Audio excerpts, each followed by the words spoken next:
All right. Hi, everybody. My name is Richard.lesperance. I go by the name of my man Richard. Welcome to A Better Lifestyle. Today, I have the pleasure to have Christian Lefer with me. Christian has experience in the nonprofit world, so we're going to be talking about that. So, welcome, Christian, to the podcast. Thank you, Richard. Great. I'm Uh, excited to be here. Great, it's my pleasure. So I'm gonna jump in right into it. We were talking before a little bit just before I press the record button. I'm gonna jump straight into because I like to go dive in into the question directly. If someone wants to start a nonprofit, what are the basic things that they have to pay attention to before they start? Well, nearly everyone that I've met who wants to start a nonprofit has discovered a need, right? That something they want to see changed in the world. So one might consider that, you automatically you come to this, effort with a passion, right? With a vision for what could be different in the world. And so that's really where everyone starts and really understanding why you're doing what you're doing and then how you might go about creating that change in the world is the foundation, the foundational block. And then there are just a handful of things that somebody needs to have from the practical side to start a nonprofit. You need a name. You need an idea of what you're going to do. You don't need a formal mission statement necessarily, but you need to have an idea, be able to articulate what it is that you want to change in the world. A physical address, just like for any company that you want to found, a physical address is necessary. And generally, just a couple of people that can support you that you can have on your board of directors. Other than that, we can help fill in the blanks, and the all the other things that you need to do after that are some documentation and paperwork. Do you need kind of a business plan? Not necessarily. Just like many people who start a company or start a business, um, often people take the first step of starting the nonprofit and deciding what they want to change in the world or what they want to address. For example, we've done big global nonprofits that are out to solve a big problem like hunger or illiteracy or maybe fentanyl overdoses. Um, some are many, the majority are really small neighborhood organizations. For example, there's too many stray cats in a neighborhood, right? And somebody wants to get these cats off the street, restore them to health, and find a home for them. And so you don't necessarily need a business plan to start doing that. Um, Often it helps to start the nonprofit and then coalesce support around a real thing instead of just an idea. What about market research? Do someone has to do that or? It really depends on the scope of the nonprofit. If it's something local, if it's something that there's a clear felt need for, market research is more um, often thought about in terms of finding donors. You want to be able to get that support in. But many nonprofits start with just a passion and a group of volunteers who are willing to put just a little bit of money in. For example, with the cat rescue, they'll just be willing to feed the cats, buy some cages, or get some crates donated, and they just start with a need on the ground. And then as the organization builds up momentum, they come into contact with people in the community who want to donate to it and support it to give more life and more structure to it. What would you say are the main typical resources that one would need? Uh, I mean, again, it really depends on the type of nonprofit that somebody's going to create. So, like I said, some organizations are entirely volunteer run. Very little money goes through the bank account of the nonprofit. Some nonprofits are more resource intensive, where they need a building, they need some place to meet people, train people, maybe teach literacy, etc. So it's entirely dependent on the mission of the nonprofit. Just like with a business, many businesses, it's somebody with a laptop at their home and they're able to do things online. And some other businesses need to have a physical location, they need inventory, etc., things like that. You need to apply for that, no? Yes, so there's a nonprofit application process and a formation process, and that's what we do at Instant Nonprofit. So the fundamental documents and filings that are needed are articles of incorporation. A nonprofit corporation is a type of corporation that doesn't have any stock, it doesn't have shareholders, it is run by a board of directors. So there's the articles of incorporation. You need an EIN, just like for any business. The EIN is sort of the social security number of the nonprofit, identifying it for banking and other purposes. That's the articles of incorporation are at the state level. The EIN is obtained from the IRS. And then there are a handful of other documents that are needed along the way, but the big ones are the articles, the EIN, and then the application for tax exempt status. That is what gives the corporation freedom from any taxation at the corporate level. And it also provides the ability for when you get donations, that the person who's donating the money gets a tax deduction off of their top line of income for that donation. They reduce their taxable income by donating to your nonprofit. Do so when you apply, is it possible that you could be declined? Often, when people try this on their own, the IRS has created a little bit of a complex process here. So, certainly, if somebody's mission is not suitable or if they do not complete the application correctly, they can be denied.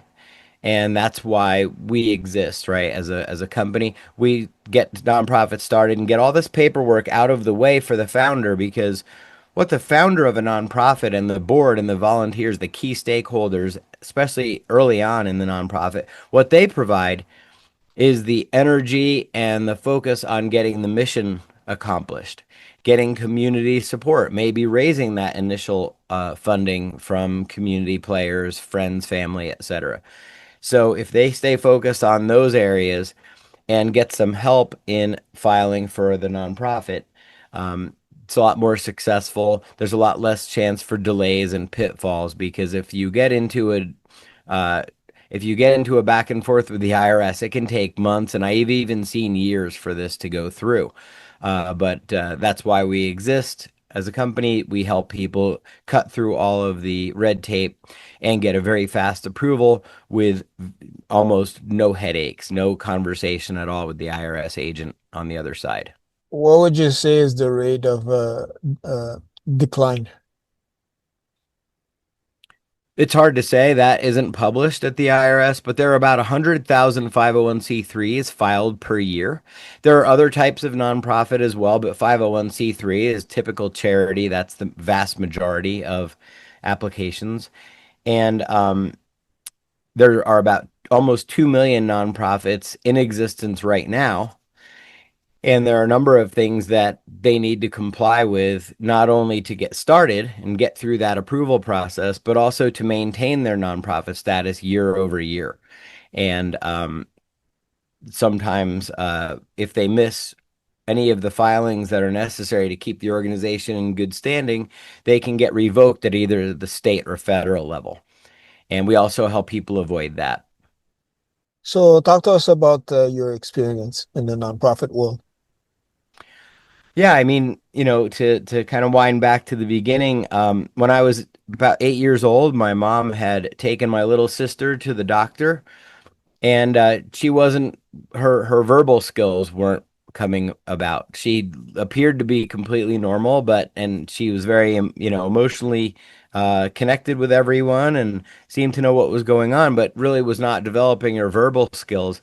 And we found when my mom took her to the doctor that she was developmentally disabled and wouldn't really quite develop like all the other kids. And of course, I didn't think anything of it. She was my little sister, and we played together.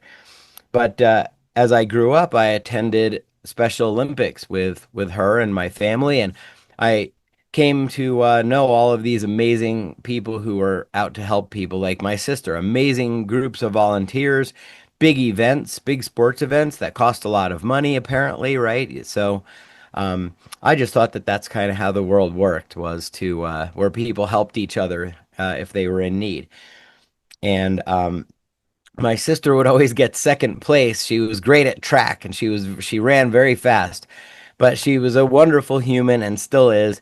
And she would actually get second or third place often on the podium because you know how they put the stands are right by the finish line, and she'd always see her fans and run over and high five them, and then everybody would yell for her to get back on the track, and she'd end up in second place.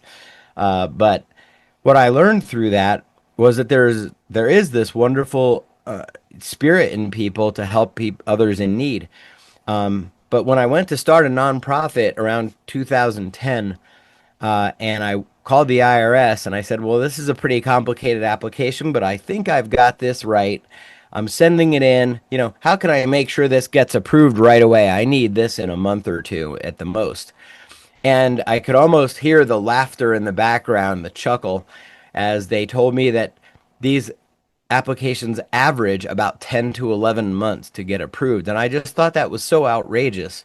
It takes just a few minutes in some cases at the Secretary of State website to start a used car lot. Why should it take a year to get approved for a 501c3 where you're trying to do good for someone? And I decided to do something about it. So there was a number to reach my agent, who was, of course, never available at the IRS. I changed the last couple of numbers in that phone extension, and I called 30 or 40 extensions north and south of that number. And anyone I could get on the phone in that IRS building, I would ask them questions about why does this take so long? What are the typical pitfalls that cause these delays and denials? And I curated a process that I called a love letter to a bureaucrat. Like, what would be the perfect file I could give to a bureaucrat at the IRS where they could just sail through that application, mark it approved, and punch out to lunch early, which is what every desk worker really wants to do. And lo and behold, I got about a 40-day approval in instead of a year on average. And I thought maybe I was on to something. And now 5,000 nonprofits later, we've saved many, many years for many, many founders in delays and help people get their mission into gear much, much faster. What about funding and financial management? How does that work? I mean, like any business, you know, you've got deposits coming in to your bank account. That can be through any number of means, whether it's grants that come in, individual donations. Some organizations do great fundraising through social media, etc. But you know, there's money coming in and money going out, and so what nonprofits need to pay attention to, and this is very similar for any business, is you want to adjust the complexity of your processes commensurate with the level of activity of the organization and you know how much money is it bringing in and going out. How large of an organization is it? Often the founders doing everything or nearly everything at the beginning, so at the beginning, you can operate off of a simple bank feed, just downloading the bank activity and reconciling that once a month in a spreadsheet or something. You don't need to go crazy. You don't need QuickBooks or something complicated until you do start having that funding flow coming in. And then you want to set up a simple, you know, chart of accounts, set up QuickBooks or Zero or an online. There's a simple one called Wave that is great for nonprofits, and then just start tracking those funds going in and out.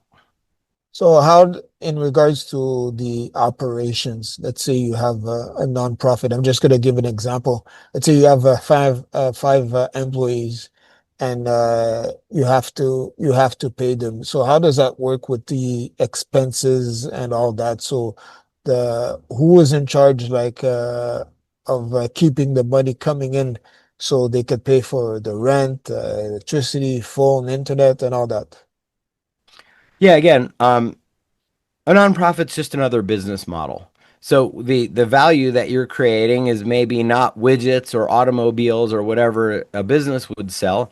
The nonprofit is creating this change, this mission that it's going to after, you know, to make change in some area, whether it's environmental or animals or helping people.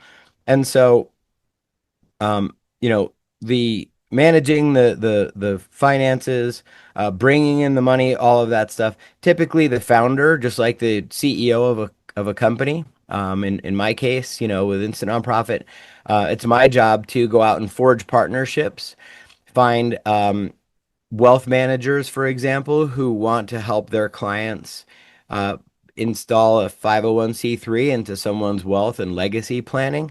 That can be right alongside someone's 401(k). Maybe it helps them avoid estate taxes, etc. Right? So it's my job to find the types of people who want to either do business with us or send us business and create those partnerships and get out there and, for example, being on your podcast, get the word out. And so that's usually the same thing with a nonprofit. The president, the founder, will go out and meet people in the community, do public talks, maybe stand up whenever they have a chance to make an announcement in a group, and just bring about awareness of the organization. And it's very important that that president of the nonprofit has a very concise way of describing what the organization does, the impact that it's out to make, and how somebody can find out more without oversharing. So they could put also their own money in, right? Absolutely. I'd say most founders that I've come into contact with are supporting these things initially out of their own pocket.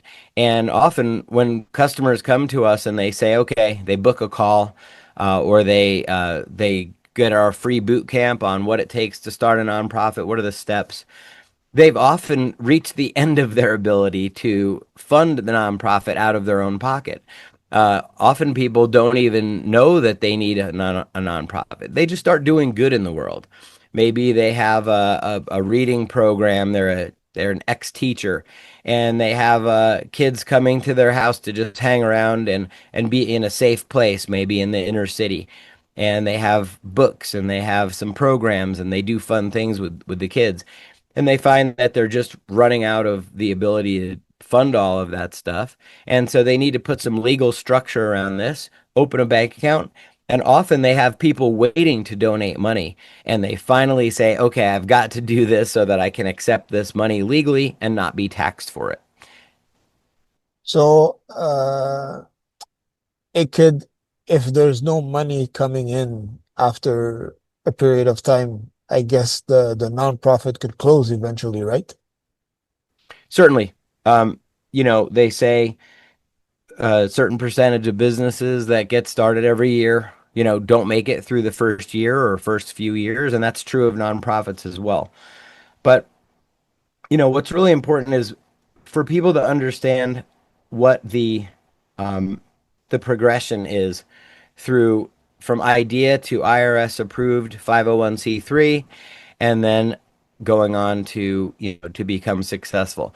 What I would say the number one thing is that causes people to not be successful with a nonprofit is just founder burnout, taking on too many things for themselves and not knowing how to make the nonprofit, not knowing how to grow it so that they are not overdoing it in certain areas and not paying attention to other areas. There's a lot of misinformation out on the internet about conflict of interest and how much formality you need to have.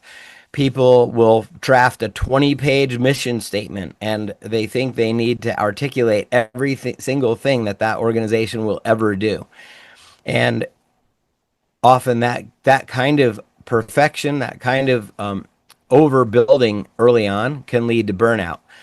It's very important that you keep things simple and just go about creating the structure around the nonprofit that matches where the nonprofit is at that time, because it really is important to be out in the community, getting that support, finding people who want to volunteer, and they can do things like clean the office or put the notes and make create the records for who's donating to the nonprofit, articulating what the needs are.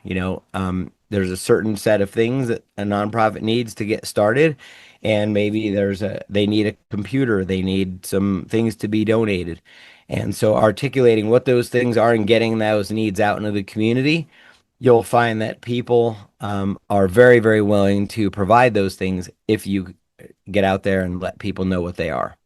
What are some other mistakes people do?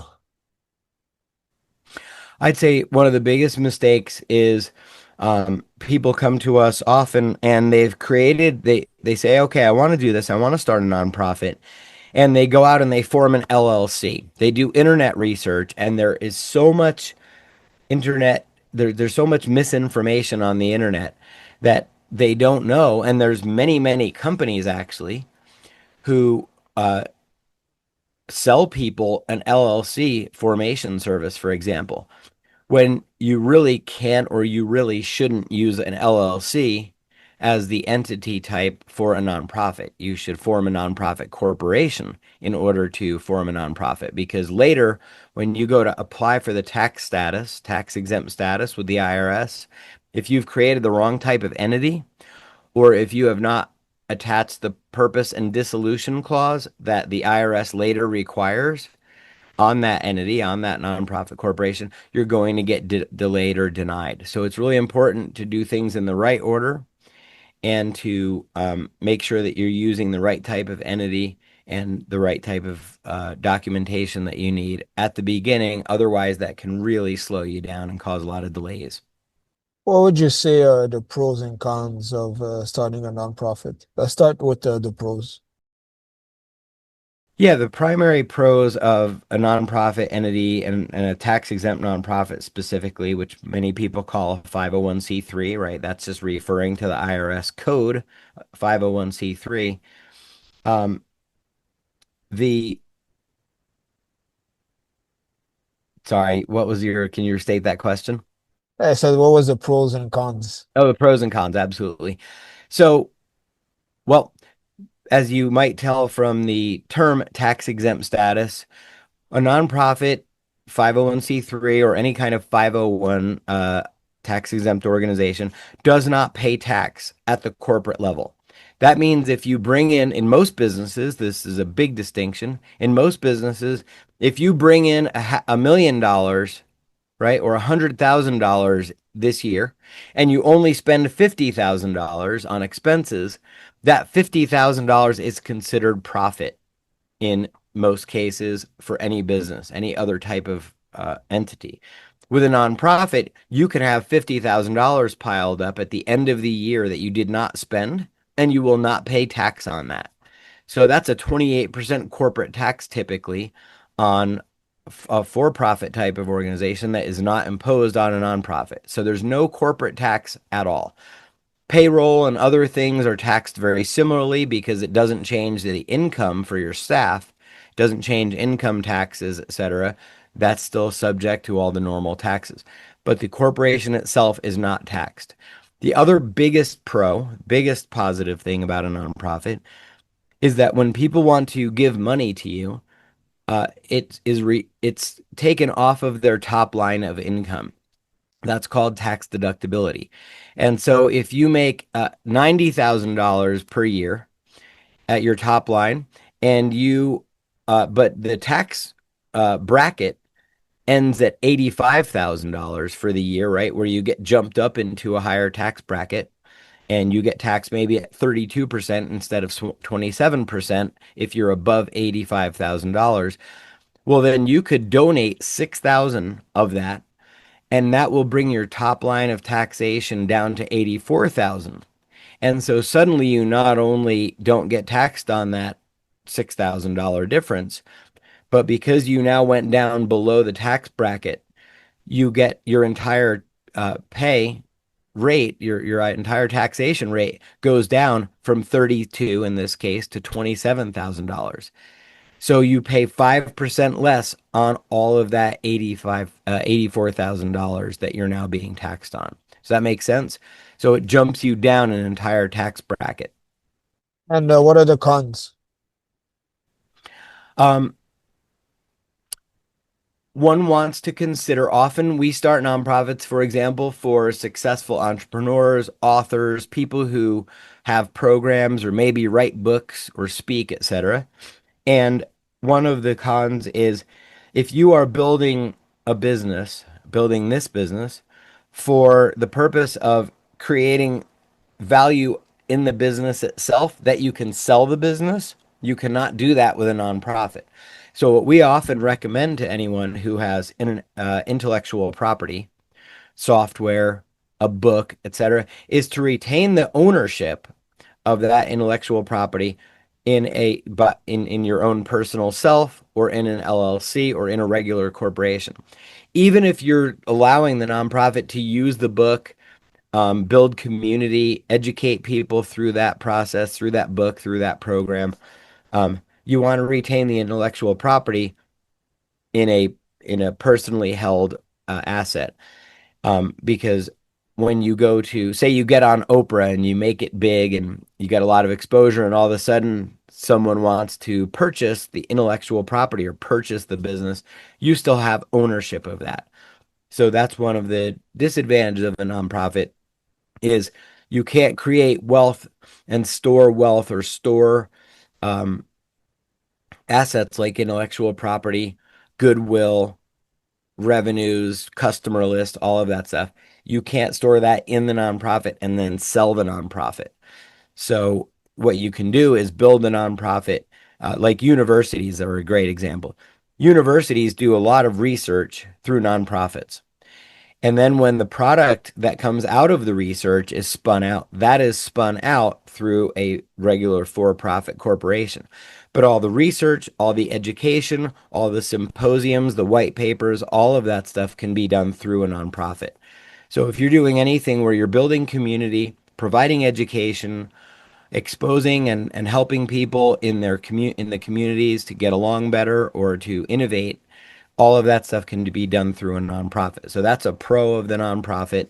You just want to make sure that anything that's of value that might be sold in the future is allowed to be used by the nonprofit, but not owned by the nonprofit. So, what advice would you have for people who want to or are thinking of starting a nonprofit? Yeah, absolutely.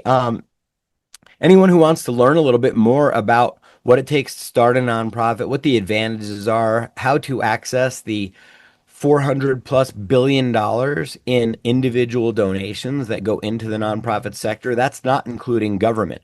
Most of what government does is through nonprofits, through grants and through other programs. Um, we can think of all the hospitals that are out there that are nonprofits, et cetera.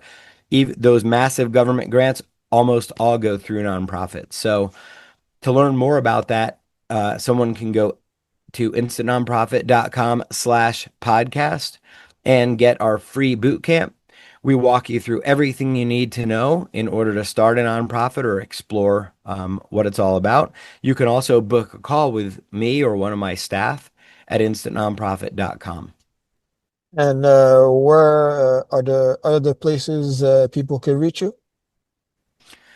You can reach us on Twitter, Instagram, LinkedIn, pretty much all of the socials. We're at Twitter/instant nonprofit.